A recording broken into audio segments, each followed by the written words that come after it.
Hello.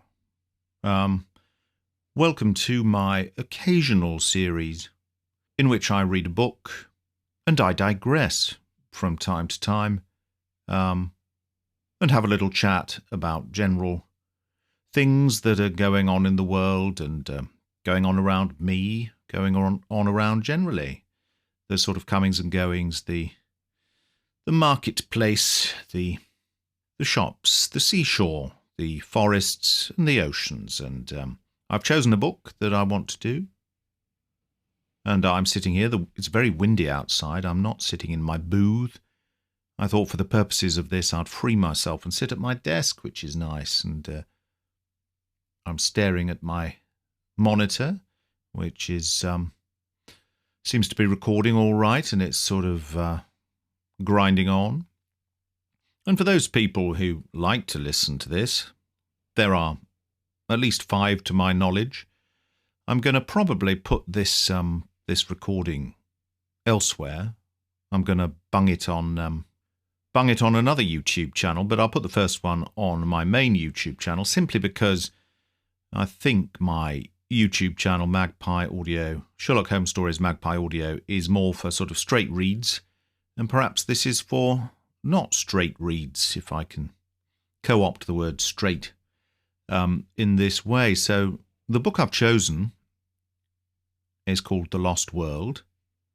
It's by Sir Arthur Conan Doyle, or Arthur Conan Doyle. I don't know whether he was knighted at the point when he published this book, but let's not worry about that too much. Arthur Conan Doyle, sometimes I've heard him pronounced Conan Doyle, which may be correct, but it seems to go against every other pronunciation of it I've heard over the years. But anyway, The Lost World by Arthur Conan Doyle.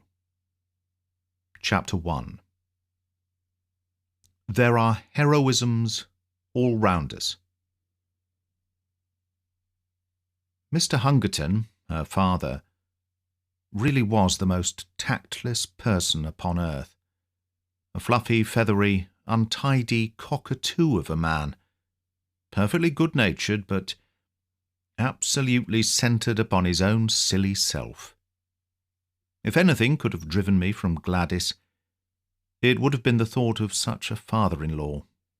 I am convinced that he really believed in his heart that I came round to the Chestnuts, what a lovely name that is for a house, the Chestnuts, 3 days a week, for the pleasure of his company, and very especially to hear his views upon bimetallism, or bimetallism, or bimetallism. Let's revert to that. A subject upon which he was by way of being an authority, a subject upon which he was by way of being an authority. That's not an easy sentence to say. For me, it may be easier for other people. Do send in your comments about where the emphasis should lie on that sentence, because I'm damned if I know. For an hour or more that evening, I listened to his monotonous chirrup about bad money driving out good, the token value of silver, the depreciation of the rupee, and the true standards of exchange. "Suppose," he cried with feeble violence, "that all the debts in the world were called up simultaneously, and immediate payment insisted upon. What, under our present conditions, would happen then?" I think that might be worth musing on now, mightn't it, that very question? Suppose that all the debts in the world were called up simultaneously, and immediate payment insisted upon. What, under our present conditions, would happen then? I gave the self-evident answer that I should be a ruined man, upon which he jumped from his chair, reproved me for my habitual levity, which made it impossible for him to discuss any reasonable subject in my presence, and bounced off out of the room to dress for a Masonic meeting. At last I was alone with Gladys, and a moment of fate had come. All that evening I had felt like the soldier who awaits the signal which will send him on a forlorn hope, hope of victory and fear of repulse alternating in his mind. Oh dear. Well, I hope Gladys is worth it. She sat with that proud, delicate profile of hers, outlined against the red curtain. How beautiful she was, yet how aloof. We had been friends, quite good friends, but never could I get beyond the same comradeship which I might have established with one of my fellow reporters upon the Gazette. Perfectly frank, perfectly kindly, and perfectly unsexual. My instincts are all against a woman being too frank and at her ease with me. It is no compliment to a man. Where the real sex feeling begins, timidity and distrust are its companions, heritage from old wicked days when love and violence went often hand in hand. The bent head, the averted eye, the faltering voice, the wincing figure, these, and not the unshrinking gaze and frank reply, are the true signals of passion. Well, I think that's worth debating in the modern day, isn't it? But this is a long time ago, so let's let it pass for the time being. Even in my short life I had learned as much as that, or had inherited it in that race memory, which we call instinct. Gladys was full of every womanly quality. Some judged her to be cold and hard, but such a thought was treason. That delicately bronzed skin, almost oriental in its colouring, raven hair, the large liquid eyes, the full but exquisite lips, all the stigmata of passion were there. But I was sadly conscious that up to now I had never found the secret of drawing it forth, or drawing it forth.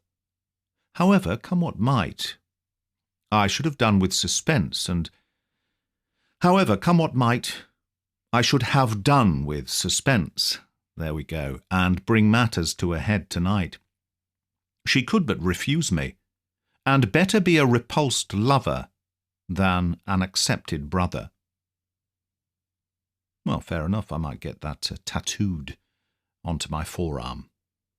Better a repulsed lover than an accepted brother. So far my thoughts had carried me, and I was about to break the long and uneasy silence when two critical, dark eyes looked round at me, and the proud head was shaken in smiling reproof. "I have a presentiment that you are going to propose, Ned. I do wish you wouldn't, for things are so much nicer as they are." I drew my chair a little nearer.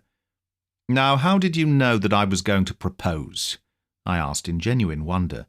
"Don't women always know? Do you suppose any woman in the world was ever taken unawares? But, oh, Ned, our friendship has been so good and so pleasant. What a pity to spoil it. Don't you feel how splendid it is that a young man and a young woman should be able to talk face to face as we have talked? I don't know, Gladys, you see. I can talk face to face with the station master." I can't imagine how that official came into the matter, but in he trotted and set us both laughing.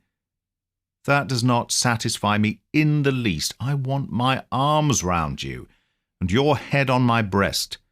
And, oh, Gladys, I want—" She had sprung from her chair as she saw signs that I proposed to demonstrate some of my wants. "You've spoiled everything, Ned," she said. "It's all so beautiful and natural. Until this kind of thing comes in, it is such a pity. Why can't you control yourself?" "I didn't invent it," I pleaded. "It's nature. It's love." Well, perhaps if both love, it may be different. I have never felt it. But you must, you, with your beauty, with your soul. Oh, Gladys, you were made for love. You must love. One must wait till it comes. But why can't you love me, Gladys? Is it my appearance or what?" She did unbend a little. She put forward a hand, such a gracious, stooping attitude it was, and she pressed back my head. Then she looked up. Yes, she did. Then she looked into my upturned face with a very wistful smile. "No, it isn't that," she said at last. "You're not a conceited boy by nature, and so I can safely tell you it is not that. It's deeper." "My character?" She nodded severely. "What can I do to mend it? Do sit down and talk it over." "No, really, I won't, if you'll only sit down." She looked at me with a wondering distrust which was much more to my mind than her wholehearted confidence. She looked at me with a wondering distrust which was much more to my mind than her wholehearted confidence. She looked at me with a wondering distrust which was much more to my mind than her wholehearted confidence. How primitive and bestial it looks when you put it down in black and white, and perhaps, after all, it is only a feeling peculiar to myself. Anyhow, she sat down. Don't know what's going on outside. It's very noisy. "Now tell me what's amiss with me." "I'm in love with somebody else," said she. It was my turn to jump out of my chair. "It's nobody in particular," she explained, laughing at the expression of my face. "Only an ideal. I've never met the kind of man I mean." "Tell me about him. What does he look like?" "Oh, he might look very much like you." "How dear of you to say that." "Well, what is it that he does that I don't do? Just say the word. Teetotal, vegetarian, aeronaut, theosophist, superman? I'll have a try of it, Gladys, if you will only give me an idea what would please you." She laughed at the elasticity of my character. "Well, in the first place, I don't think my ideal would speak like that," said she. "He would be a harder, sterner man, not so ready to adapt himself to a silly girl's whim. But, above all, he must be a man who could do, who could act, who could look death in the face and have no fear of him, a man of great deeds and strange experiences. It is never a man that I should love, but always the glories he had won. It is never a man that I should love, but always the glories he had won, for they would be reflected upon me. She's a catch, isn't she? Think of Richard Burton. When I read his wife's life of him, I could so understand her love. And Lady Stanley. Did you ever read the wonderful last chapter of that book about her husband? These are the sort of men that a woman could worship with all her soul, and yet be the greater, not the less, on account of her love, honoured by all the world as the inspirer of noble deeds. She looked so beautiful in her enthusiasm that I nearly brought down the whole level of the interview. I gripped myself hard and went on with the argument. "Yes, we can't all be Stanleys and Burtons," said I. "Besides, we don't get the chance. At least I never had the chance. If I did, I should try to take it. But chances are all around you. It is the mark of the kind of man I mean, that he makes his own chances. You can't hold him back. I've never met him, and yet I seem to know him so well. There are heroisms all round us waiting to be done. It's for men to do them, and for women to reserve their love as a reward for such men." What a Look at that young Frenchman who went up last week in a balloon. It was blowing a gale of wind, as opposed to, but because he was announced to go, he insisted on starting. The wind blew him 1,500 miles in 24 hours, and he fell in the middle of Russia.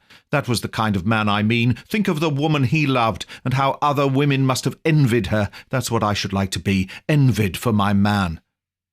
I'd have done it, to please you. But you shouldn't do it merely to please me. You should do it because you can't help yourself, because it's natural to you, because the man in you is crying out for heroic expression. Now, when you described the Wigan coal explosion last month, could you not have gone down and helped those people, in spite of the choke damp? I did. You never said so. There was nothing worth bucking about. I didn't know. She looked at me with rather more interest. That was brave of you. I had to. If you want to write good copy, you must be where the things are. If you want to write good copy, you must be where the things are. What a prosaic motive.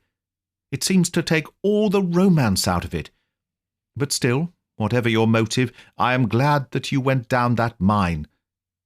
She gave me her hand, but with such sweetness and dignity that I could only stoop and kiss it. I dare say I am merely a foolish woman with a young girl's fancies. And yet it is so real with me, so entirely part of my very self, that I cannot help acting upon it. If I marry, I do want to marry a famous man. Why should you not? I cried. It is women like you who brace men up. Give me a chance, and see if I will take it. Besides, as you say, men ought to make their own chances, and not wait until they are given. Look at Clive, just a clerk, and he conquered India. By George, I'll do something in the world yet. She laughed at my sudden Irish effervescence. Yeah, many generations ago. I'm not doing that accent, as anyone who's listened to any of my audiobooks will know. Why not, she said. You have everything a man could have. Youth, health, strength, education, energy. I was sorry you spoke, and now I am glad, so glad, if it wakens these thoughts in you. And if I do? Her dear hand rested like warm velvet upon my lips. Not another word, sir. You should have been at the office for evening duty half an hour ago, only I hadn't the heart to remind you. Some day, perhaps, when you have won your place in the world, we shall talk it over again. And so it was that I found myself that foggy November evening, pursuing the Camberwell tram with my heart glowing within me. I'm not sure my heart would have glowed within me after an interview like that, but there we are, different times, different strokes, different folks. And with the eager determination that not another day should elapse before I should find some deed which was worthy of my lady. But who? Who in all this wide world could ever have imagined the incredible shape which that deed was to take, or the strange steps by which I was led to the doing of it? And after all, this opening chapter will seem to the reader to have nothing to do with my narrative, and yet there would have been no narrative without it. For it is only when a man goes out into the world with the thought that there are heroisms all round him, and with the desire all alive in his heart to follow any which may come within sight of him, that he breaks away as I did from the life he knows, and ventures forth into the wonderful mystic twilight land where lie the great adventures and the great rewards. Behold me, then, at the office of the Daily Gazette, on the staff of which I was a most insignificant unit, with the settled going so well, wasn't it? With the settled determination that very night, if possible, to find the quest which should be worthy of my Gladys. Blimey, Gladys. Was it hardness, was it selfishness, that she should ask me to risk my life for her own glorification? Yes, of course it was. Such thoughts may come to middle age, but never to ardent 23, in the fever of his first love. Well, I guess that's true, yes. I suppose when you're 23, you might well be tricked and conned into doing valiant, bold, and entirely unsuitable things. But yes, I mean, that's the opening chapter. I throw it out there for anyone who wants to listen to it, and I will be popping it on another YouTube channel, I think, because I think that's the best way forward. My I Digress series. Not for the faint-hearted, not for the thinking person, but, it might pass the hours, and we do seem to have rather a lot of hours to pass at the moment. I'm looking out of my window, wondering whether to drive to a beauty spot, whether I'll be taken out by police snipers if I do so, whether buying a large family pork pie isn't, or is, essential shopping. I don't know. It'll all come out in the wash. It'll all come out in the wash. And good night, everyone. Thank you for listening. And there will be more, as and when I can squeeze it in. And on that unpleasant note, let's motorbike in the distance. That's reassuring. Good night. Take care. Be good.